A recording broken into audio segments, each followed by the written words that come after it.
Boa noite, pastor. Boa noite, pastor. Tudo bem? Tá me ouvindo bem? Estou ouvindo bem. Ah, bom. Tinha alguém, parece que falou que estava sem som, mas não, tá com som aí. Às vezes é que a pessoa entra na live e se ela não clicar no volume, não sai som, né? Que ele fica Ah, travado inicialmente. Aí dá um clique no volume ali, ele libera o som. entendi. É igual quando tá vendo stories. Exatamente. Tem que dar um cliquezinho. Pastor, você tá bom? Eu estou bem, graças a Deus, pastor. Tudo na benção. Pastor, vamos tirar os comentários, que é pra gente ficar mais tranquilo, para Vamos lá. fluir mais. E quem tiver Sim, pergunta, coloca na caixinha de perguntas. E no final a gente abre para responder essas perguntas que tiverem na caixinha. Pode ser assim? pode ser. Fica mais tranquilo. É, porque assim a gente não fica talvez sendo interrompido na ideia, né? É. Então, peraí. Estão dizendo que está com defeito aí. Peraí, deixa eu ver o Insta. Não, tá com efeito, porque o meu tá com efeito. Efeito? Como assim efeito? Tá brilhando Ah, assim. ah, É por causa da entendi. luz. Eu tenho uma luz aqui para iluminar. Ah, entendi. Interessante. Pastor, primeiro deixa eu te apresentar. Para vocês que me seguem aí, que ainda não conhecem o pastor Ronaldo Borges, primeira recomendação que eu te dou é siga-o. Segunda coisa que eu tenho para falar é que eu sou fã desse cara, pela pessoa que ele é, pelo pastor, pelo pai, pelo marido, pelo amigo, né, irmão, cara 10 demais. O pastor Ronaldo Borges, eu tenho acompanhado aí um crescimento dele na palavra, sim, simplesmente estrondoso. Então, você vai poder aprender muito. Eu quero fazer hoje aqui um pouco o crente chato, pastor, que eu quero fazer muita pergunta, mas Sim, eu quero me colocar no lugar das pessoas que talvez têm as suas dúvidas e colocam essas dúvidas aí nas suas igrejas, no seu ambiente ali, não conseguem respostas, ou as pessoas também não estão preparadas para responder e elas acabam não sabendo onde encontrar a resposta para essas perguntas. Salvação sempre gera muita dúvida, né? Quando a gente fala de salvação, sim. normalmente 99,9% dos crentes pensam apenas na salvação da alma, mas nós sabemos que o homem é um ser trino, né? Ele é tripartido e queremos então entender um pouco mais sobre essa salvação que seja completa em nós. Então, para quem me segue e ainda não segue o pastor, não conhecia, está apresentado, sigam ele, vocês vão ser muito edificados.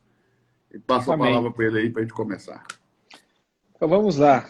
Como a gente havia combinado, vamos falar um pouquinho sobre a salvação. E aí, à medida que o senhor quiser interromper aí, perguntar ou acrescentar alguma coisa, ou corrigir alguma coisa, o senhor fica à vontade. Tá Vamos bom? lá. Eu acredito que o texto base para a salvação, né? Para a gente pensar a salvação de uma forma simples. E quando eu falo pensar a salvação de uma forma simples, eu acredito que a gente precisa começar a pensar a salvação como a pessoa ser livre do inferno, né? Então, salvação, eu estou colocando aqui salvação ser livre do inferno.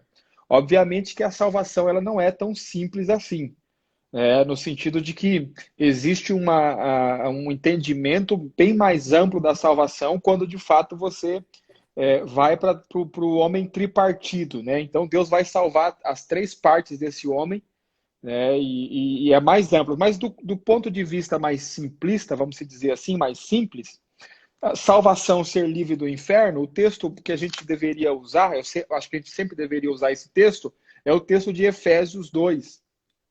É, Efésios capítulo 2, não sei se o senhor está com a sua Bíblia aí, eu estou com aqui. Minha está aberta, pode meter bronca. Efésios capítulo 2, se o senhor quiser ler para a gente, acho que fica melhor. Qual verso? Deixa eu só abrir aqui a minha também, para me acompanhar a leitura. Efésios capítulo 2. Vamos ler todo o capítulo até o verso 10, do 1 ao 10. Ok. E vos vivificou, estando vós mortos em ofensas e pecados, em que noutro tempo andaste segundo o curso deste mundo, segundo o príncipe das potestades do ar, do Espírito que agora opera nos filhos da desobediência, entre os quais todos nós também antes andávamos nos desejos da nossa carne, fazendo a vontade da carne e dos pensamentos. E éramos, por natureza, filhos da ira, como os outros também. Mas Deus, que é riquíssimo em misericórdia, pelo seu muito amor com que nos amou, estando nós ainda mortos em nossas ofensas, nos vivificou juntamente com Cristo. Entre parênteses, pela graça sois salvos. Verso 6. E nos ressuscitou juntamente com ele, nos fez assentar nos lugares celestiais em Cristo Jesus, para mostrar nos séculos vindouros as abundantes riquezas da sua graça pela sua benignidade para conosco em Cristo Jesus. Porque pela graça sois salvos por meio da fé, isto não vem de vós, é dom de Deus. Não vem das obras, para que ninguém se glorie, porque somos feitura sua, criados em Cristo Jesus para as boas obras, as quais Deus preparou para que andássemos nelas. Ou seja, o texto é muito claro, né? Mas eu quero comentar uma parte aqui do texto, bem rápido, para a gente ganhar tempo, né? Então, o texto diz claramente que nós estávamos mortos em nossas ofensas e pecados, e Deus, para mostrar as suas muitas misericórdias, nos vivificou, e não só nos vivificou, mas também nos fez assentar juntamente com Cristo nos lugares celestiais. Para que isso? Verso 7. Para mostrar nos séculos vindouros as abundantes riquezas da sua graça pela sua benignidade para conosco em Cristo Jesus. Ou seja, Deus nos vivificou e nos salvou para mostrar nos séculos vindouros o quão grande é a sua graça para conosco em Cristo. E aí ele vai resumir, porque pela graça sois salvos por meio da fé, isso não vem de vós, é um dom de Deus, não vem das obras para que ninguém se glorie, porque somos feituras suas, criado em Cristo Jesus para as boas obras, as quais Deus preparou... Pastor, aqui cabe uma pergunta. Sim. Porque, assim, o que eu estou vendo é um texto claríssimo, que qualquer pessoa, entenda ou não de teologia, conheça ou não de fé, está entendendo com clareza aqui. O texto é muito claro. Sim. Por que, então, se está escrito dessa maneira, ó? Pela graça sois salvos por meio da fé, isto não vem de vós, é dom de Deus. Por que as pessoas querem tanto lutar pela sua salvação? Eu acredito, pastor... Da onde nasce esse sentimento de eu preciso lutar pela minha salvação? Se está escrito que não vem de mim e nem vem de obras. Eu acredito que, e aqui eu vou colocar um ponto de vista meu com relação à igreja, né? A igreja brasileira foi evangelizada com a lei de Moisés. É aí que está o problema. Então, a lei de Moisés... Os caras trouxeram só Êxodo 20 para o evangelismo? E aí a lei ela aponta justamente para essa ideia de que se você precisa merecer, ou seja, se comportar bem, merecer para receber. Então, como a igreja foi evangelizada com a lei de Moisés, então nasce essa ideia de que eu preciso sempre fazer por merecer. O problema... Essa é a ideia da lei, né? Essa é a ideia da lei.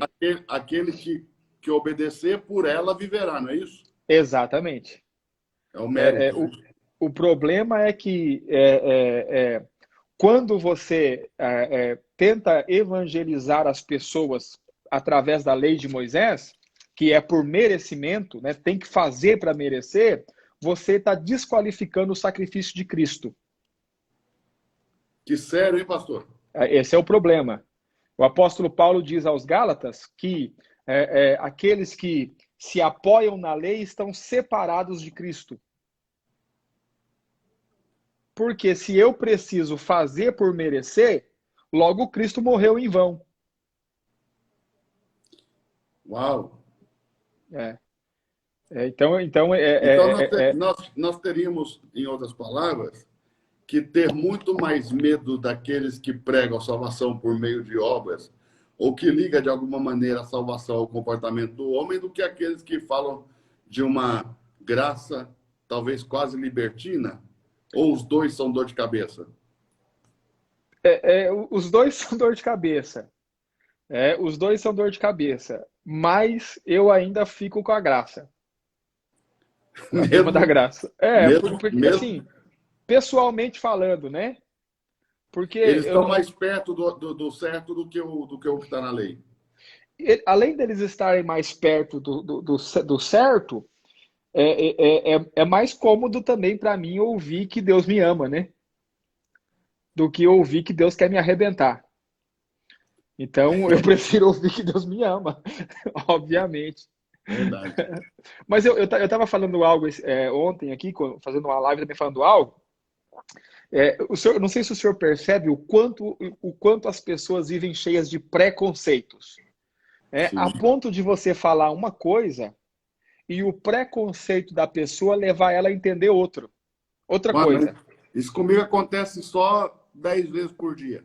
Porque você diz assim, ó, salvação não se perde. Olha a pergunta que o pastor me fez outro dia. Eu falei, falando aqui, né? Aí me perguntaram, salvação se perde? Eu respondi, salvação não se perde em hipótese alguma. Aí ele falou assim, então você quer dizer que você está dizendo que pode pecar? Aí eu disse, não, pastor, eu não disse que pode pecar. Eu disse que salvação não se perde. O senhor é que entendeu que pode pecar. Eu falei uma coisa, o senhor entendeu outra. Entendeu? Eu estou dizendo, salvação não se perde. O que as pessoas entendem? Pode pecar. Não, eu não estou dizendo que pode pecar. Inclusive, eu prego que você não peque, você não deveria pecar. Mas, quando nós vamos conseguir compreender a palavra, quando a gente começar a se livrar dos nossos preconceitos. E Mas não é a entender. santidade que faz de nós santos, né, Borges? Não, não, de forma alguma. Mas eu acho que o crente não consegue. O crente, eu estou dizendo, quando eu digo o crente, eu estou generalizando, mas é óbvio que tem um ou outro que acaba lendo um pouco mais e consegue compreender. Mas eu falo que um crente normal de igreja não consegue entender a concepção de que nós não somos santos pela santidade, pela nossa santidade, né? Que nós somos santos por causa do sacrifício de Cristo, né? Exatamente. Nós somos santos porque nós fomos santificados pela oferta que é Jesus Cristo. E é interessante que esse conceito as pessoas não entendem. Outro dia uma irmã falou assim, ó, ela estava falando numa live ontem com o chileno Vergara, e aí ela falou assim, ó, nós falamos sobre salvação, ganhar pessoas, entregar a vida para ganhar pessoas e tal. Aí ela falou assim, olha, é verdade, Deus odeia o pecado e ama o pecador. Então, esse é o conceito, mas isso não é verdade, porque nós acabamos de dizer aqui que está todo mundo debaixo da ira. Só não está debaixo da ira quem está em Cristo. Os que não estão em Cristo, eles Deus continuam não debaixo ama da ira. nem o pecado, nem o pecador. Tanto é que ele transformou pecadores em justos, porque ele não ama o pecador. Mas esse conceito É não, forte, não mas é forte o conceito enraizado na mente do povo. é difícil das pessoas compreenderem, né? Esse conceito de. Porque está escrito claramente, todos estavam debaixo da ira, né? Exatamente. E E aqueles que eles não. ainda estão, né? Porque aqui diz, por natureza, filhos da ira, né? Nasceu filhos da ira. Nasceu filho da ira. A Bíblia diz que nós éramos inimigos de Deus. Então, Deus ele está querendo destruir os inimigos e não amar os inimigos. Agora, a misericórdia de Deus é tão grande, tão grande, tão grande, que enquanto nós éramos inimigos, ele nos salvou, nos deu Cristo. E agora, de fato, nós saímos de debaixo da ira e temos paz com Deus, Tá, em mas aí Cristo. para os filhos da ira, como que você aplica João 3,16? Deus amou o mundo de tal maneira que É, deu seu filho isso. para que todo aquele que o próprio texto explica, Deus amou o mundo de tal maneira que deu o seu filho para que todo aquele que nele crê não pereça. Os que não creem, mesmo Deus amando o mundo a ponto de dar o filho, aqueles que não, porque Deus é justo. Você dizer que o ímpio não está debaixo da ira de Deus é você dizer que Deus é injusto. Porque uma coisa que as pessoas não entendem, pastor, é que a salvação, a base, o alicerce da salvação de Deus não é o amor. E por que não é o amor? Porque assim, ó, se o alicerce da salvação fosse o amor de Deus, eu ficaria com receio. E por que eu ficaria com receio? Porque Deus ama quem Ele quer e quando Ele quer. E o fato de Deus amar alguém e não amar outra pessoa não mexe com o caráter de Deus. Porque Ele escolhe quem ele ama. Não faz de Deus criminoso? Exato. Ó, e nem misericórdia também não é a base da salvação. Porque, como ele disse através de Paulo, né, em carta aos Romanos, ele tem misericórdia de quem ele quer. Então, o fato de Deus não ter misericórdia de alguém não o torna injusto. Então, para que a salvação ficasse firme, Deus estabeleceu como base da salvação a sua justiça. Porque aí não dá para ele não ser justo. Porque daí ele se tornaria injusto. Então, ou seja, a base da salvação, porque o amor de Deus... Entendi. Deus ama quem Ele quer, tem misericórdia de quem Ele quer. Mas isso não muda... Ele faz por todos. Porque ele não pode ser... O contrário seria ele ser injusto. Ok. Então, se ele não tiver misericórdia de você, ele não tem obrigação de ter. Não tem. E ele poderia mudar de ideia. Ele não tem obrigação de amar. Ele pode mudar de ideia. Mas ele tem obrigação de ser justo, senão ele se torna injusto. Senão ele se torna injusto. Então, Deus, para garantir, para estabelecer uma base de salvação sólida. Por exemplo, eu estava conversando com um chileno, ele falou para mim assim, ó, qual que é a maior diferença entre o Alá e Deus? É que o Alá, ele não tem opinião fixa. Então, quem segue Alá, lá na religião muçulmana, tipo assim, porque o Alá pode acordar um dia atravessado e dizer assim, não quero te salvar mais. Então, presta atenção, o muçulmano, ele vive contando de fato com a misericórdia do Alá, porque, ou seja, se o Alá mudar, o Alá pode mudar de ideia, e o Alá muda de ideia. Então, o Alá diz para você assim, ó, vai lá e se explode lá, que eu vou te dar 70 virgens no paraíso. Aí você vai lá e se explode na cabeça do muçulmano. E chegou lá diante do Alá, ela fala assim, não, mudei de ideia, você vai para o inferno, não vou te dar mais o paraíso. Por quê? Porque o Alá não tem vínculo de justiça, ele não precisa ser justo. Deus não. Então, o amor de Deus satisfez a justiça de Deus. O amor pagou o preço pela justiça.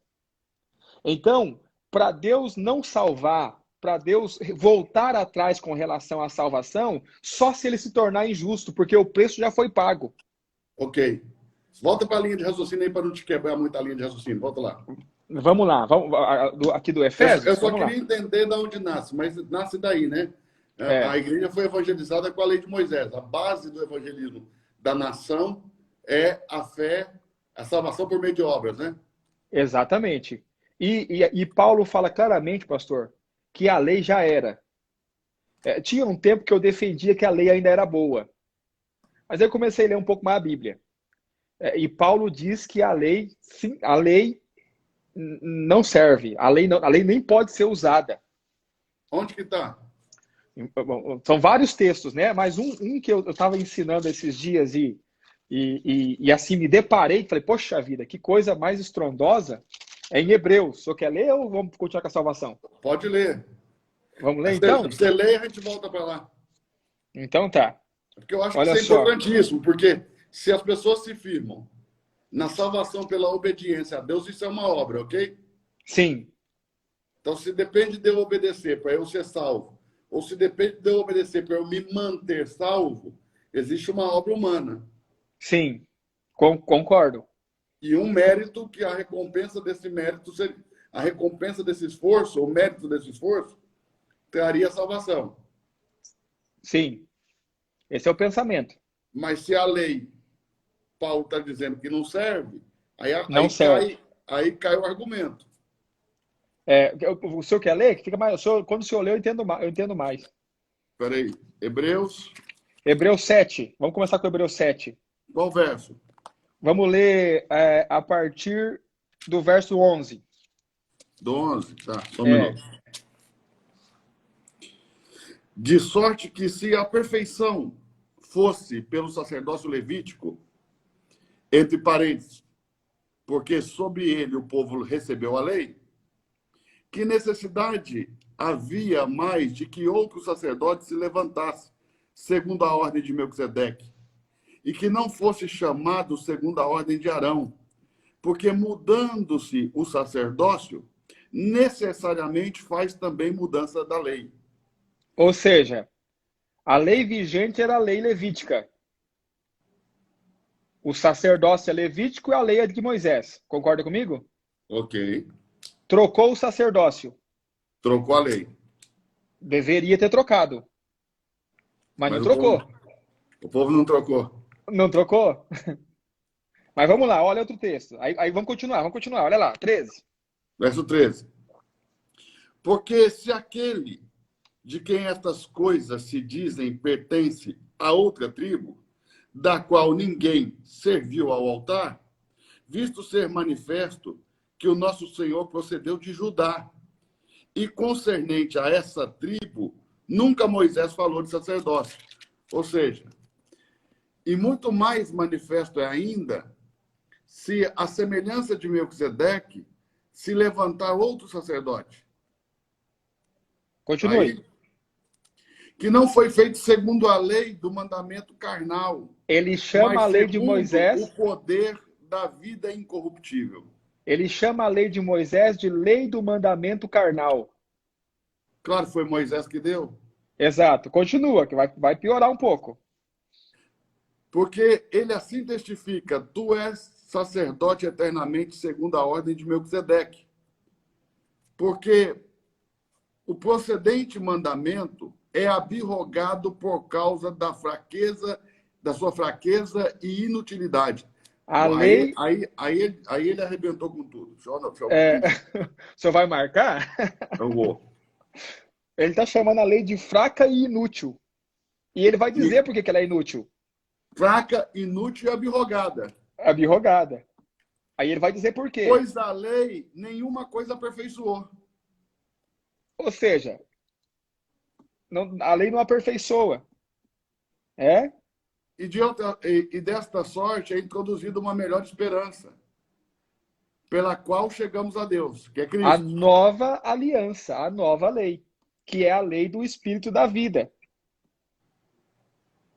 Não, mas esse abirrogada por causa da fraqueza e inutilidade foi um soco na cara, hein, mano? Mas tem mais. Você quer ler mais um? Bora. Vamos lá. Vamos ler aqui.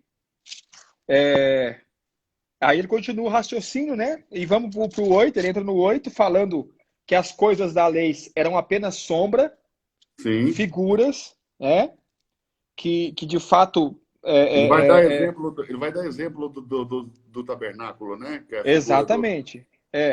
E aí ele continua, e aí o verso 8 do capítulo 8. Porque repreendendo-os, lhes disse. Ó, vamos ler o 7. Pastor, vamos ler o 7. Só para você entender. Tá, deixa eu só printar aqui, então, peraí. Porque se aquela primeira fora irrepreensível, nunca se teria buscado lugar para a segunda. Ou seja, se a primeira lei fosse fosse perfeita, fosse irrepreensível, né? Não precisaria de uma segunda. Lugar para a segunda. Porque repreendendo-os, lhes disse: eis que virão dias, diz o Senhor, em que com a casa de Israel e com a casa de Judá estabelecerei uma nova aliança. Uma nova lei. Uma nova aliança. Não segundo a aliança que fiz com seus pais no dia em que os tomei pela mão para tirá-los do Egito, como não permaneceram na minha aliança. Peraí. Então, como não permaneceram na minha aliança, eu para eles não atentei, diz o Senhor. Ou seja, qual foi a aliança que Deus fez com eles quando tirou eles do Egito? A lei. Foi lá no Monte Sinai. No Monte Sinai. Então, ou seja, ele está dizendo o quê? Que vai fazer uma nova aliança, não como a primeira. Verso 10. Porque esta é a aliança que depois daqueles dias farei com a casa de Israel, diz o Senhor. Agora ele vai Porei dizer qual é a as minhas aliança. leis no seu entendimento e em seu coração as escreverei. Não mais em pedra, no coração e na mente. Isso. E eu lhes serei Deus e eles me serão por povo. 11. E não ensinará cada um ao seu próximo, nem cada um ao seu irmão, dizendo, conhece o Senhor, porque todos os que me conhecerão, Todos me conhecerão. desde o menor deles até o maior. Por que ele está dizendo isso? Porque antes é só o sacerdote que entrava diante de Deus. Ok. Agora todos podem entrar na nova aliança. Porque serei misericordioso, 12, não é isso? Isso. Para com as suas iniquidades. E de seus pecados e de suas iniquidades não me lembrarei mais. Ou seja, Dizendo, não se lembrarei. 13. Pode falar, pode falar. Não me lembrarei dos seus pecados e não me lembrarei das suas iniquidades. Você quer uma escolha sempre. dele, não a obrigação, né? É a escolha dele, ele que decidiu. Agora, olha só, essa aqui é a nova aliança. É as cláusulas da nova aliança. Amém? Dizendo, nova aliança. Dizendo nova aliança. Dizendo nova aliança, envelheceu a primeira. Tá certo? Se você fez uma nova, a velha, a outra ficou velha. É. Ora, o que foi tornado velho e se envelhece está perto de acabar. Mas não acabou. Por quê? Porque o povo continua pregando a velha aliança. Claro. Deus arquitetou um plano, fez uma nova aliança para substituir a primeira aliança. Cristo é a consumação da nova aliança. Eu acho que esse verso 10 tem que ler de novo, hein, Borges? Lê de novo aí, então, pastor. Porque esta é a aliança que depois daqueles dias farei com a casa de Israel, diz o Senhor. Porei as minhas leis no seu entendimento. Não mais em pedra. E em seu coração as escreverei. E eu lhes serei por Deus e eles me serão por povo. Muito forte. Então, a lei está no pensamento e no coração, no entendimento. Exato. E no coração. Com um detalhe. A lei de Moisés, são 10 mandamentos principais, né? E o restante que deriva desses 10, que dão 613. Os 613 mandamentos ou leis de Moisés, todas têm obrigação do homem. É o homem que é obrigado a fazer alguma coisa. Na nova aliança, encontra algo aqui que o homem tem que fazer. Nada, por isso que não é por obras. Primeiro, mas eu tenho que conhecer a palavra. Não, não é você que tem que conhecer a palavra. Deus disse, eu colocarei as minhas leis no seu entendimento e no seu coração. Eu que vou colocar. Não é você que não se preocupe, deixa que eu faço. Eu lhe serei por Deus. Então aliança, só o ímpeto de alguém desejar estudar a palavra já é Deus fazendo isso nele. Exatamente. Porque se Deus não gerar esse desejo nele, ele nunca vai atrás da palavra. Jamais. Mas as obrigações são de Deus. Eu estou convencido, a velha aliança caducou. Pois é. Então não dá para pregar. Então, por que nós não jogamos a velha aliança fora? Por que nós não rasgamos a velha aliança e jogamos fora? Porque a velha aliança, ela é usada ainda como sombra para que nós possamos compreender melhor a nova aliança. Ok, claro. Para a gente entender o processo que nos trouxe até aqui. Exatamente. É as premissas daquilo que nós cremos hoje, né? Por exemplo, pastor, você pode subir lá e pregar os 10 mandamentos? Eu posso, porque eu posso tudo que eu quiser, mas eu não devia. Por quê? Porque pregar os 10 mandamentos não vai gerar transformação em ninguém. O que vai gerar transformação é eu pregar a nova aliança. Você acha que já tem gente endemoniado aí na live? É bom nem abrir esse comentário, né? Mas pode fazer as perguntas na caixa de perguntas aí que nós vamos tentar responder. Se os irmãos não ofender a gente. Se ofender, ele fica bravo também e não responde nada. Vai lá. Mas então vamos voltar? Vamos continuar com Efésios 2 lá, vai lá. Então, olha só, Efésios 2. Eu quero só classificar, né? Então, pela graça sois salvos por meio da fé, isso não vem de vós, é dom de Deus, não vem das obras para que ninguém se glorie.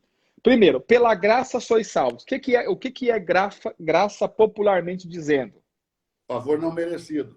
Então, observe, pela graça sois salvos. Vamos traduzir. Por um favor não merecido, eu sou salvo. Se esse texto é verdade, só é salvo quem não merece.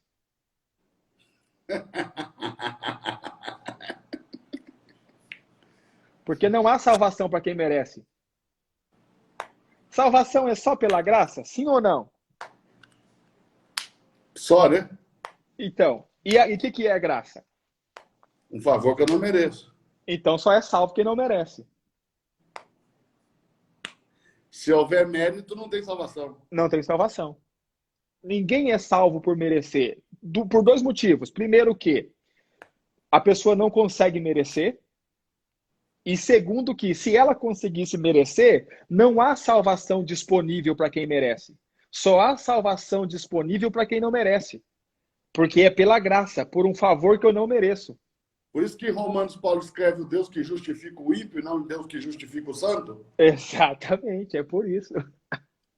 Então, primeiro ponto, pela graça sois salvo. Então, para ser salvo, preciso não merecer. Como eu sou salvo? Por meio da fé. Então, a salvação que eu não mereço, eu recebo ela por meio da fé. O que é fé? Fé a fé é a certeza das coisas que se esperam e o fato daquilo que não se vê. Então, eu sou salvo por não merecer, por algo que eu não tenho e não vejo.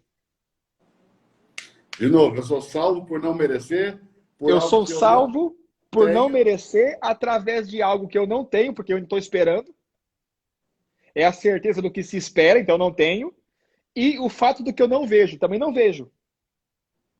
Ok. Então, conseguiu pegar? Uhum. Complica um pouco mais, né? Complica um pouco mais. Então, observe, eu sou salvo. Tá, qual que é a garantia? A garantia é algo que eu ainda espero. Tá, mas como é que você sabe? Não, eu não vejo, mas eu sei. Porque é por fé. Pela graça sois salvos por meio da fé. Isso não vem de vós. Aí as pessoas dizem, mas a fé, eu que creio. Não, não é você que crê, é Deus que te dá fé. Porque é Deus que... Mas é aquela ideia de tudo bem, tudo isso aí está certo, Deus me salvou, mas agora para eu permanecer salvo, eu tenho que dever a Deus obediência irrestrita e absoluta.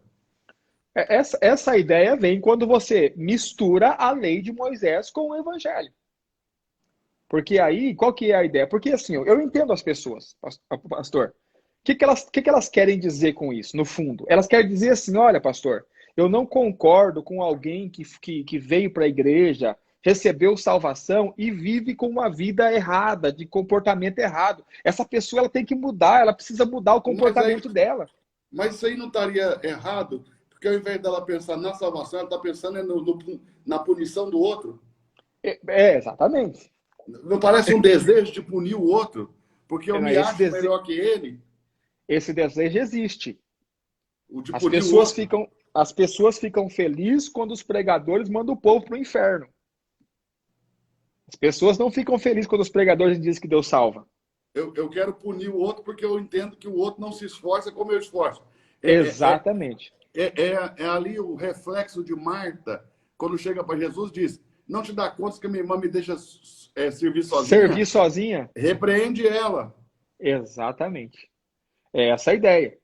Porque, ou seja, e é por isso que Deus também já não permitiu que fosse por obras, né? Para ninguém se gloriar nisso e querer diminuir o outro. Exatamente. Ou condenar o outro, né? Já imaginou se a salvação fosse por obras? Como é que seria a igreja? Já é uma disputa sendo pela graça, imagina sendo pela obra. Seria insuportável fazer parte da igreja se a salvação fosse por obras. Porque cada um ia bater no peito e ia dizer assim, eu sou salvo porque eu larguei de fumar. Aí o outro, não, isso aí não é nada. E eu que larguei de adulterar, por isso que eu sou salvo. E Jesus Cristo? Então, Jesus Cristo é só um enfeite. Mas a igreja parece isso aí, viu, Borges? Parece. Infelizmente. Esse cenário que você está pintando aí, claro que não é a realidade de toda a igreja, porque a igreja é muita gente, mas grande parte dela, essa aí é a realidade. O cara eu concordo. bate no peito e diz, olha, eu era um lixo, agora eu sou bom, por isso que agora Jesus me ama. Exatamente. Eu fui ministrar esses dias no Espírito Santo. E tem gente que até fica revoltado que não foi batizado com o Espírito Santo ainda. Porque Exatamente. E ele sente tanto que merece, que ele acha injusto que um irmãozinho lá, que não faz nada do que ele faz, não abandona nada que ele abandonou, fale línguas e ele não. Exatamente. É, é. E o cara não recebe justamente porque ele fica achando que é pelas obras, né? E Deixa o eu te fazer uma irmãozinho creu. pergunta, talvez seja incômoda. Fica tranquilo. E se você não quiser responder, também não precisa. Fica tranquilo. Uma vez salvo, Borges, sempre salvo. Uma vez salvo, salvo para sempre. Salvação não se perde em hipótese alguma. Não existe uma hipótese em que a salvação se perca. E o que você responde para o cara quando ele começa a fazer aquele si? Mas, Borges, e se o cara for lá aceitar Jesus, depois se desviar, for para o terreiro de macumba, adorar demônio, fizer cabeça, e aí? Pois é, eu respondo a mesma coisa. A salvação foi Cristo que deu, é Cristo quem cuida. E Cristo não toma a salvação de ninguém. Ponto final. Não foi pela. Se você não conquistou a salvação pelas obras, como é que você acha que vai perder pelas obras? Não tem como perder. Outro dia o pastor me perguntou aqui assim: tá, mas e se o cara, Pô, se afastou, se quando ele desviou? começa com esse si, ele É, quase fala assim, e se o cara se transformar no diabo? pois é. Ó, o pastor perguntou assim outro dia: e se o cara se desviar? Porque a grande chave da igreja. Eu não tenho nada contra a igreja pentecostal, também sou pentecostal. Mas a grande chave da igreja pentecostal é o desviar. Então, né, o que eles Mas entendem olha por bem, desviar. mas a igreja pentecostal tem o desviar, mas tem o reconciliar, ok? Sim, Quando tem. desvia, perdeu. Quando reconcilia, ganhou de novo. Mas, e por que não matou outro sacrifício? Porque se perdeu o primeiro. Pois é, o primeiro não deu conta de salvar, tinha que matar outro. Porque Mas não mata. essa é a ideia do Velho Testamento, né? No ano que vem eu tenho Exatamente. que trazer outro animal porque o efeito Porque desse aquele ali já. acabou. Exatamente. Aquele ali me garantiu um ano, mas não foi suficiente, eu tenho que trazer outro. Mas olha só, o pastor perguntou assim: e se o cara desviar e voltar a pecar? E se o cara voltar a cometer pecado, pastor? Ele é salvo? Eu perguntei para ele assim: você parou de pecar depois que foi salvo? Aí ele respondeu assim: não. Eu falei: então, e você é salvo? Eu sou. Então, você continua pecando e é salvo. O outro irmão ali, só porque ele foi pecar fora da igreja, ele não é salvo mais. Porque se alguém me disser que parou de pecar depois de ser salvo, então eu vou concordar que de repente é isso mesmo, mas eu não vi uma Ô, ainda. boy, então quer dizer que quem peca na igreja tem a salvação protegida, quem peca fora. Tá lascado. É um conceito muito doido.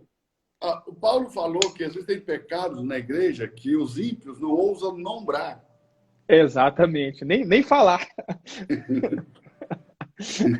Quer dizer, o ímpio está melhor que a gente nessa história de comportamento, porque se o ímpio não ousa falar o que acontece entre nós. E esse texto de 1 Coríntios 5 é um texto Isso, importante para se entender, né? Porque isso Paulo, mostra que não é comportamento, né, cara? Não tem nada a exatamente, ver. porque Paulo entrega o cara para Satanás, para destruição do corpo, para que o espírito seja salvo no dia do Senhor. O cara dormia com a mãe do pai, a madrasta com a mãe do A mulher do próprio pai. pai, a mulher do pai, e o cara é salvo. Presta atenção, agora você vai achar um demônio que dorme com a mulher do pai, e você vai dizer que esse cara é salvo? Paulo diz que ele é Pô, salvo. no Brasil teve isso aí, ué, dentro da igreja. Teve? Publicamente. Sangue de Jesus. Ainda bem que eu não conheço, ainda bem que eu não, acho que não é da minha época. Pai. Mas muita gente sabe. Teve isso no Brasil, não foi uma vez, não, teve várias. Mas, pastor, presta atenção. Quando se diz isso, não parece que você está defendendo a ideia de que a pessoa pode pecar? Parece, mas nós não estamos. O que nós estamos dizendo é: a salvação não se perde. Ponto. Pastor, qual é o tipo de vida que o senhor apoia? Eu apoio o tipo de vida que não pecasse nunca.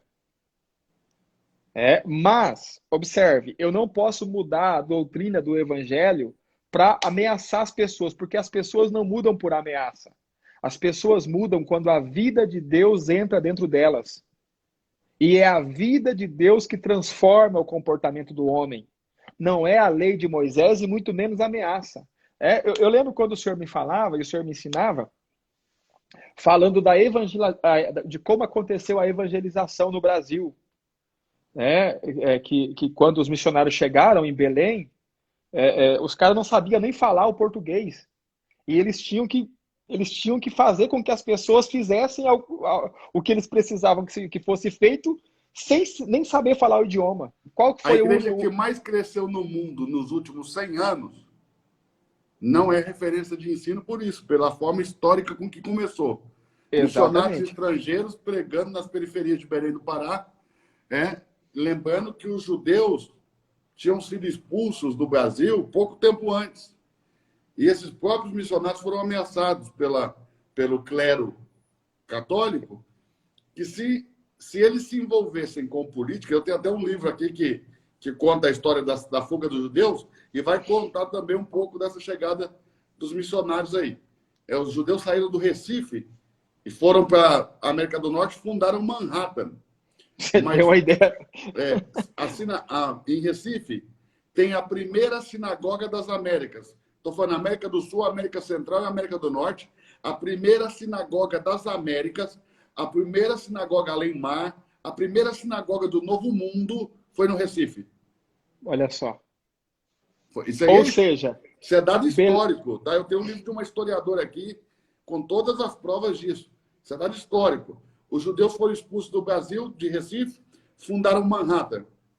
ou seja, Manhattan era para ser em Belém, Era para ser em Recife. em Recife. O coração financeiro do mundo era para ser em Recife. Porque os Meu que Deus. migraram daqui para lá foram os que foram para a América do Norte, fundaram Manhattan. Mas aí, os missionários foram ameaçados que se envolvessem com política ou com o povo rico, ok?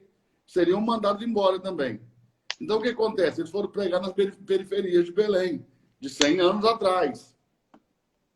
100 anos atrás. Meu Deus. Com gente que trabalhava no campo, com lavadeiras, ok?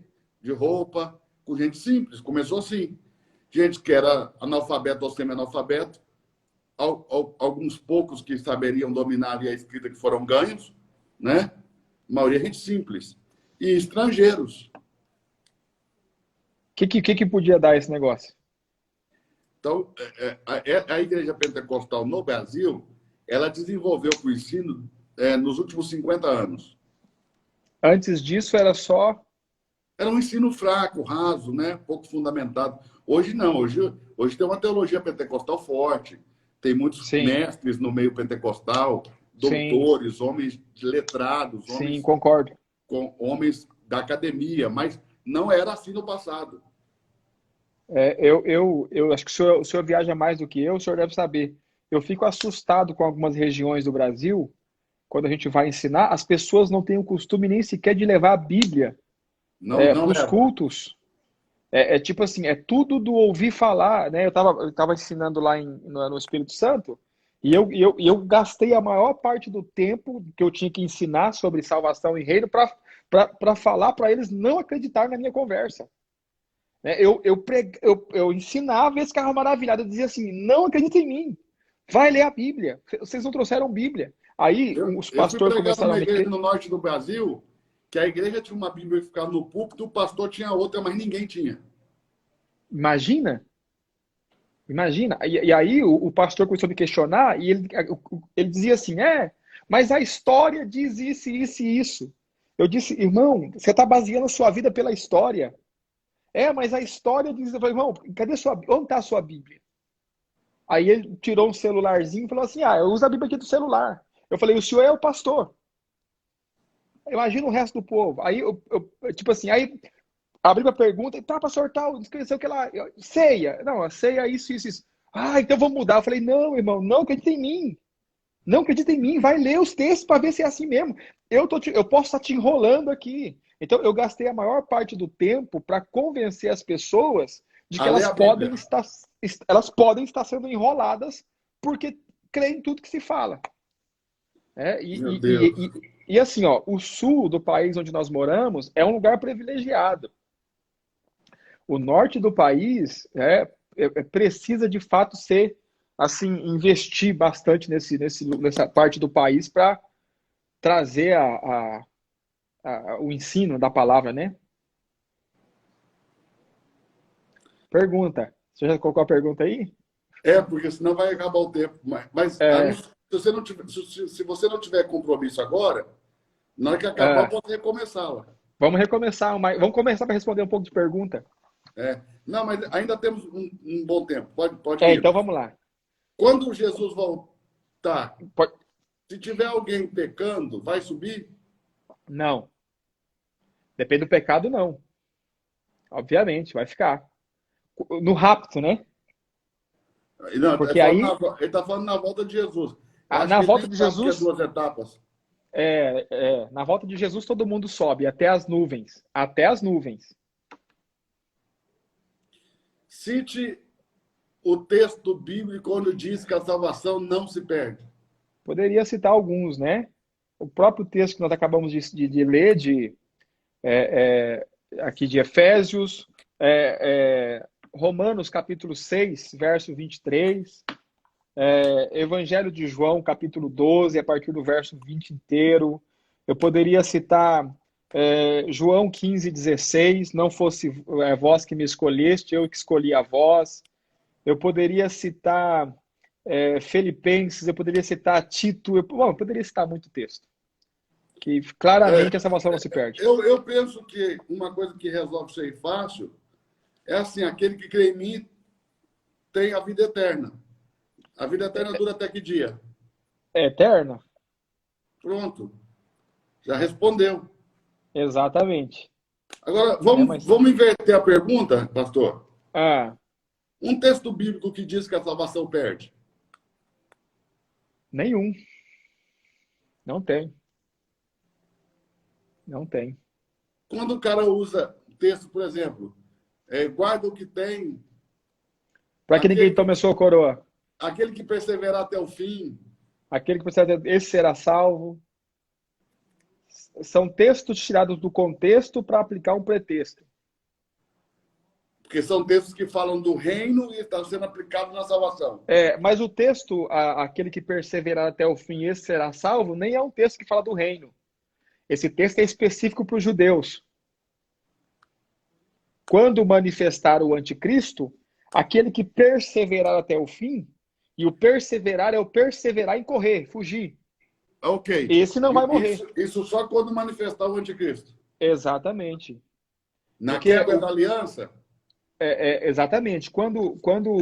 Porque o capítulo 24 e 25 de Mateus, Jesus, esses dois capítulos é a resposta de Jesus para 3 perguntas dos discípulos. Quando acontecerão essas coisas? Que sinal haverá da sua vinda? E que sinal haverá da consumação dos séculos? Eles fazem 3 perguntas. Jesus começa a responder as perguntas. A primeira resposta é: quando acontecerão essas coisas? Que coisas? A destruição do templo. Porque a Bíblia diz que o anticristo vai destruir o templo, vai destruir a cidade. E quando, então, isso é no meio da semana, quando quebrar a aliança. no meio da semana, quando de fato a aliança for quebrada. Os judeus tentaram quebrar a aliança, né? Que fizeram com ele. Então, Porque Jesus dá os um judeus conselho. eles vão quebrar a aliança quando eles perceberem que ele está proibindo a oblação e a libação, não é isso? A oblação e a libação, exatamente. Nesse momento eles entendem. Qual que é o conselho de Jesus? Foge. Quem estiver na Judéia, foge. Quem estiver sobre o telhado, não deixa buscar nada. Foge, corre, vai embora. Por quê? Porque vai começar a maior matança que houve dos judeus até agora. O que o anticristo vai fazer com os judeus, Hitler vai se tornar uma criança inocente perto do que vai acontecer. E aí eles têm que correr. Então, aqueles que correrem, aqueles que eu tenho aqui o texto, eu faço questão de mostrar. O senhor tem a Bíblia aí? Porque isso aí é algo importante, eu acho. Pelo menos eu acho. Nós temos tempo aí, não? Temos. Mateus 24. Olha Aliás, só. vamos encerrar essa live e vamos voltar em outra, porque ainda temos mais 1 hora. E essa aí tá acabando já? Não? Ou não dá para responder? Essa aqui falta 3 minutos. 3 minutos. Dá para responder, né? Então responde aí, vai lá. Olha só. Olha o verso 22. Né? Então, o texto, aquele que perseverar até o fim, esse será salvo, está no verso 13. Mateus 24, 13. Estou indo lá, só um segundo. Ok, estou aqui. Mas Mateus, aquele que perseverar até o fim será salvo. salvo, verso de número 22. Verso de número 22. E se aqueles dias não fossem abreviados, nenhuma carne se salvaria. Olha de que Mas salvação ele por está causa falando. dos escolhidos, serão abreviados aqueles dias. Consegue entender de que salvação que ele está falando? Então, olha Os só, se eu continuar escolhidos. ali, se eu continuar lendo, olha só, verso 15. Quando, pois, virdes que a abominação da desolação, de que falou o profeta Daniel, está no lugar santo, quem lê entenda, Quem que é o lugar santo? No templo. Olha lá, o que vai acontecer? o Verso anticristo 16. tem que estar lá, né? É, Não é isso? é. Verso Então, os que 16. estiverem na Judéia, fujam para os montes. Não é quem está no Brasil, é quem está na Judéia. Nas regiões ali. Olha mais, olha mais. Quem estiver sobre o telhado, não desça para tirar alguma coisa de sua casa. 18. E quem estiver no campo, não volte atrás para buscar suas vestes.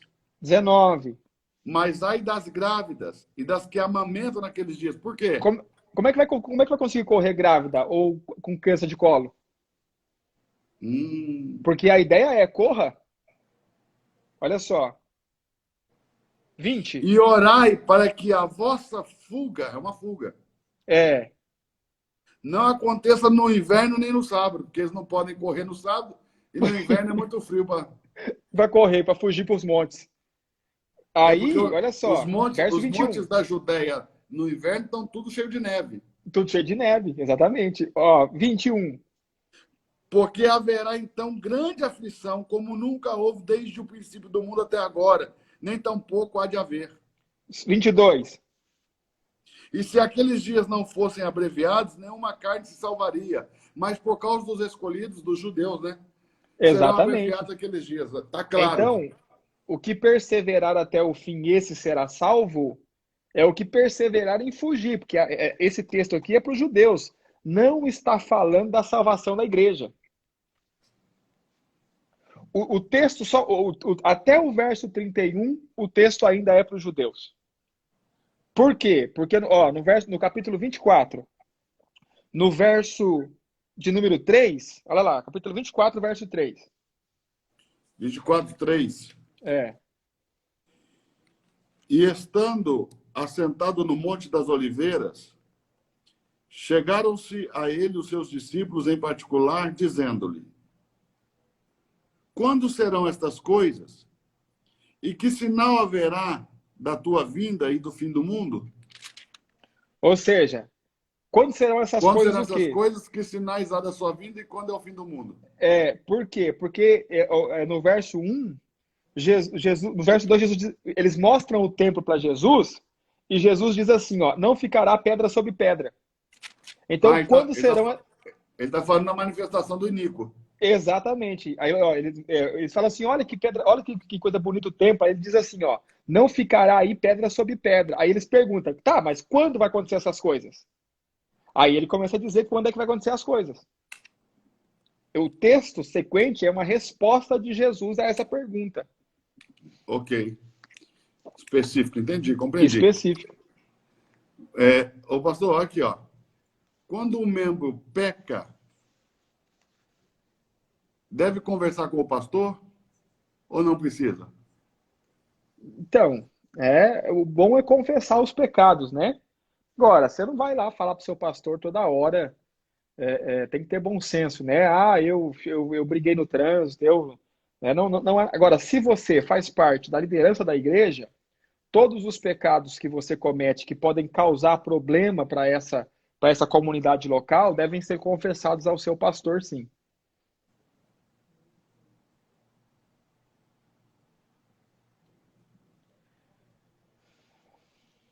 Qual que é a pergunta próxima? Para ser salvo, precisa crer e descer nas águas? Não, só crer. É porque tem o texto, aquele que crê e for batizado será salvo, acho que é por isso. Exatamente. Vamos reiniciar, vamos sair e entrar de novo, porque então, vamos. A gente passa mais uma hora respondendo perguntas. Pessoal, nós vamos sair e vamos entrar de novo, porque a live vai cair agora, e aí eu quero que ela fique salva aqui, tá?